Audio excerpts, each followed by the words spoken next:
Hello, welcome to the sideboard here at the StarCityGames.com Standard Open in Baltimore, part of the SCG Tour. I'm Nick Miller alongside Shaheen, Soorani, the Esper professor. You all know and love, and he's bringing what you expect. You know, I actually had ramp sleeved up for this event. No, you didn't. You're right. I'm calling you on it right now.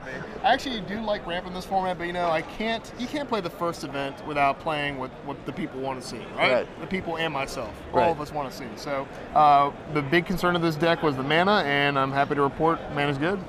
Article went up on Star City Games this week talking about the deck. Obviously, you've been working on it, tuning it for a while. Anyone that follows you on Twitter knows you've been kind of toying with it. Epiphany at the Drown Yard, unfortunately, got the axe. But you got some other, Shadows over Innistrad cards in this deck, and it looks to be in full force here. I know you got Joe Lissette playing the deck as well. Yeah, actually, I'm surprised that he didn't tell me. There's a whole bunch of Star City guys that play it, even just people I've been running into that are playing the 75. I played the Mirror round too, so there's definitely the same, they got the same results in testing that I got, where the mana is coming to play untapped. And it was one of those where, for the first time I even write the article, I say this is a beta version. I just threw a dart on a dartboard with the mana. I'm just like, please work, And I was expecting tap land, tap land, tap land, but it turns out that if you're playing a shard that has 8 of the battle lands, your land's coming to play untapped more often than not. So this is a great choice for control. I think it's a little better than Grixis, but Grixis is a close second, just because the mana's so good. Now, how is the fix? Like, what do you do to the mana base to make it to where it works? All right, so there's a few things you have to do, and you have to accept the fact you're going to be playing Evolving Wilds. Evolving Wilds is a card that I have never played in Constructed Magic ever, in the history or Terramorphic Expanse in Constructed Magic ever. So now the day has come where even I have to play it. If you want to play control, there's 3 colors, you have to play it, because basically it's just a bad fetch land from before, but at least it turns on your battle lands. So even though it's not a fetch land per se, it at least gets all 3 colors, unlike the fetch lands do for basics, so you're allowed to have them come and play tapped. The big trick of this deck is not to play too many of the new lands. You want to play 4 total, because they're not as good as the battle lands. The battle lands can be triggered.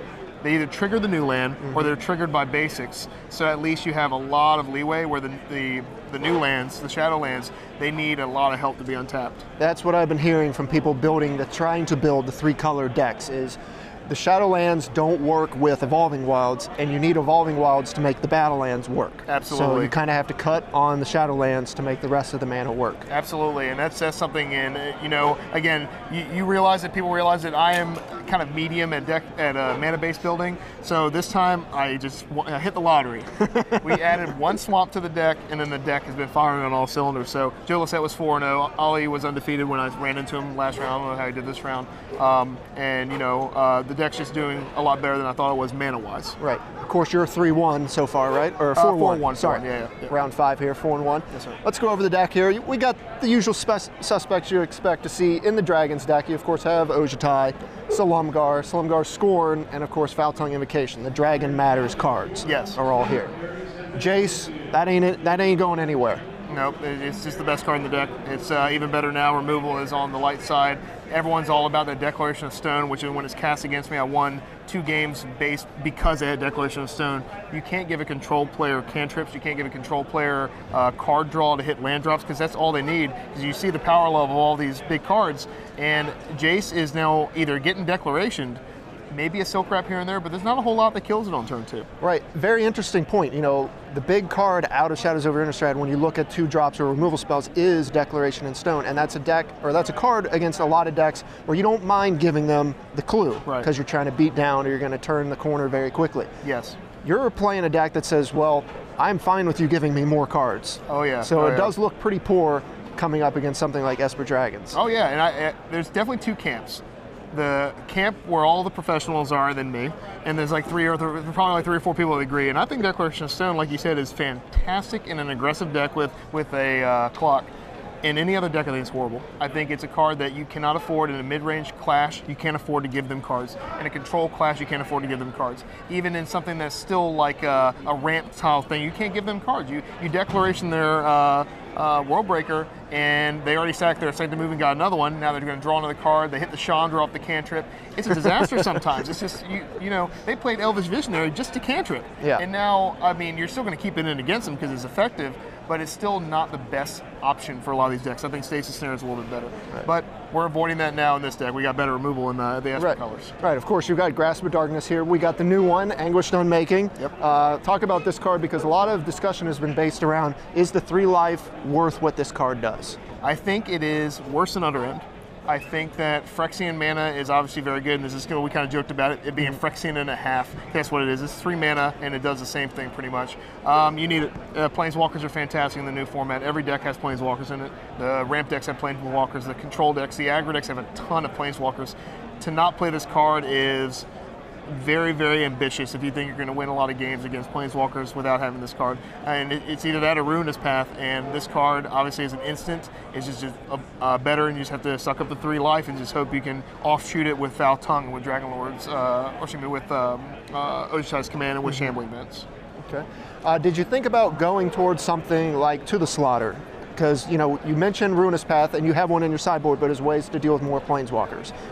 I think To the Slaughter is actually good, and I just don't have Delirium abilities. There's a lot of decks like that play, if you have an Oatherness in your deck, if you have Hangerback Walker main, some Artifacts main. With my deck, I don't have any enchantments. I don't want to play Deadweight, a card like that, because in this format, I don't know how good -2/-2 is yet. It needs to be a lot better than I predicted. But if you're playing an Esper deck that has at least a couple enchantments or artifacts, I think it's a fine card. Otherwise, you really need to have an Evolving Wilds. Really need to have a Jace. Remember, you're only playing 10 creatures, so you have very few creatures in this deck. So Delirium's a little bit tougher in this version. Very good point. You don't quite have the Delirium enablers in this deck to really turn that card on. Right. But if you're worried about the life loss, you know. Yeah, there's definitely an option. And you can play Deadweight. You can build a control deck with Deadweight or some Hangerback Walker, some kind of artifacts in there, and then the card's fantastic if you get Delirium off. This one we just kind of have to knuckle up and just pray that we can just avoid the 3 loss costing us the game. Yeah.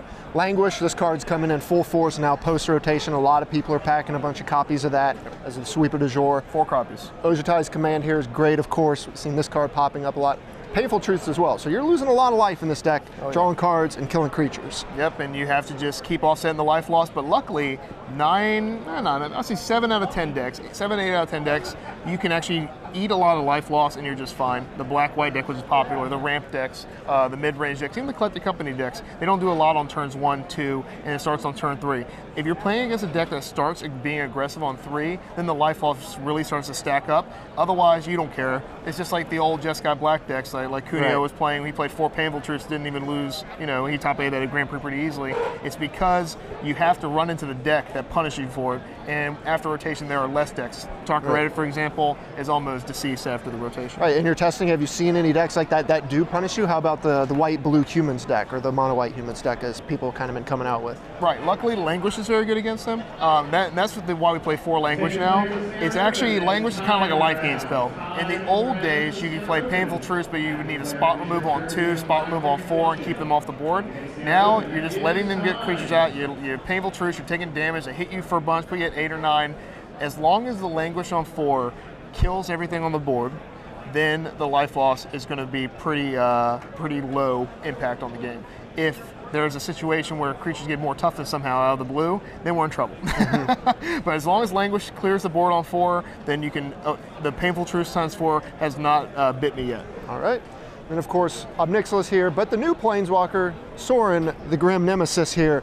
Seen this popping up in the Roanoke Black-White deck. You also have it in this deck. It looks very good. So good. I couldn't believe it. I thought that when you see it first, 6 mana, you have to avoid this kind of mindset when you're building a deck or playing the game. You have to avoid that it's worse than Elspeth or worse than Jace the Mind Sculptor. Of course it is, right? I mean, you know, we're in the multiverse, right? Yeah. Those are gone.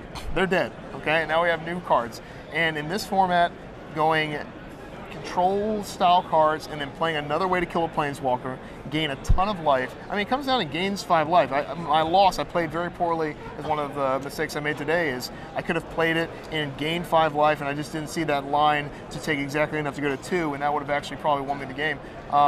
6 life from 1 card. I mean, that's something we dream of, right? In the control deck, we just want to gain a ton of life.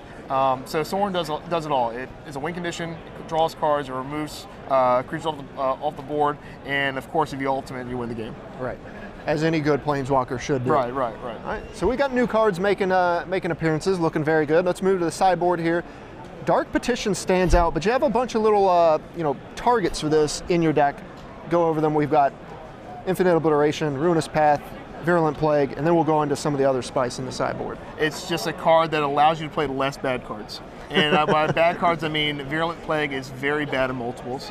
Infinite Obliteration, not the greatest against a lot of decks, especially in Dragons. After you name Ojtai in the mirror, you don't want to draw anymore. It's just a better way to play more of cards that you don't want to see multiple copies of.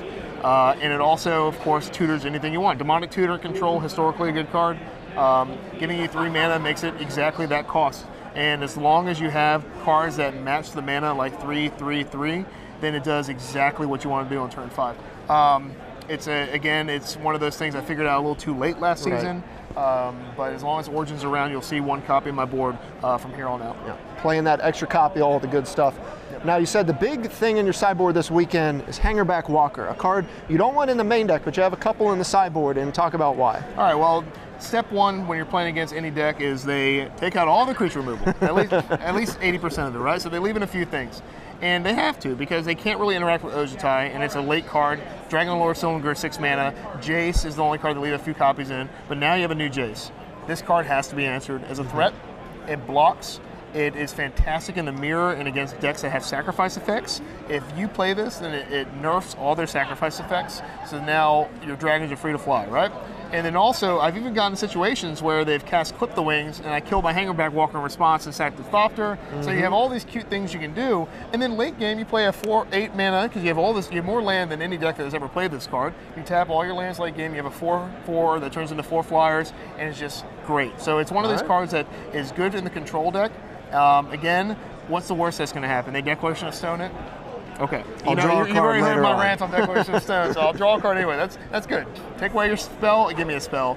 I'll take it every time. That seems like a good trade for you. Oh yeah, every time. I'll take it every time. And just rounding it out, you got some negates, and then Linvala saw very little play last season. Jerry Thompson tried it out in Jeskai Black, but it looks pretty good here. Obviously, gaining some life is what you need there. Yeah, and like in this deck, we're tap out compared to Jeskai Black, which is much more reactive. So we are reactive from turns 2 to 4, but after that it is just untap, untap, untap. And this is the premier life gain spell. Last round I played against a friend of mine, and he, the same situation came up where he's playing the Green-White Humans deck, and he has out 2 creatures, and I draw this, and I play it, and there's no other spell that rewards you for being behind like Linvala. So it's a good one of. If it was a dragon, we play more. You gotta be very picky about your expensive non-dragon spells, because you can never cut. This is very important for the listeners. Never cut a dragon after board, or because you just can't. Because your other cards depend on 6 dragons, and that is the bare minimum you can run in a deck like this. Deck's called Esper Dragons. Yes, sir. Don't cut your dragons. Leave them there. Shaheen, thanks for signing us in. Yep. It's very informative here to know that Control is still alive and well in Shadows over Innistrad Standard. Thanks for joining me here in the sideboard. Stay tuned to StarCityGames.com all weekend long for the action here in Baltimore.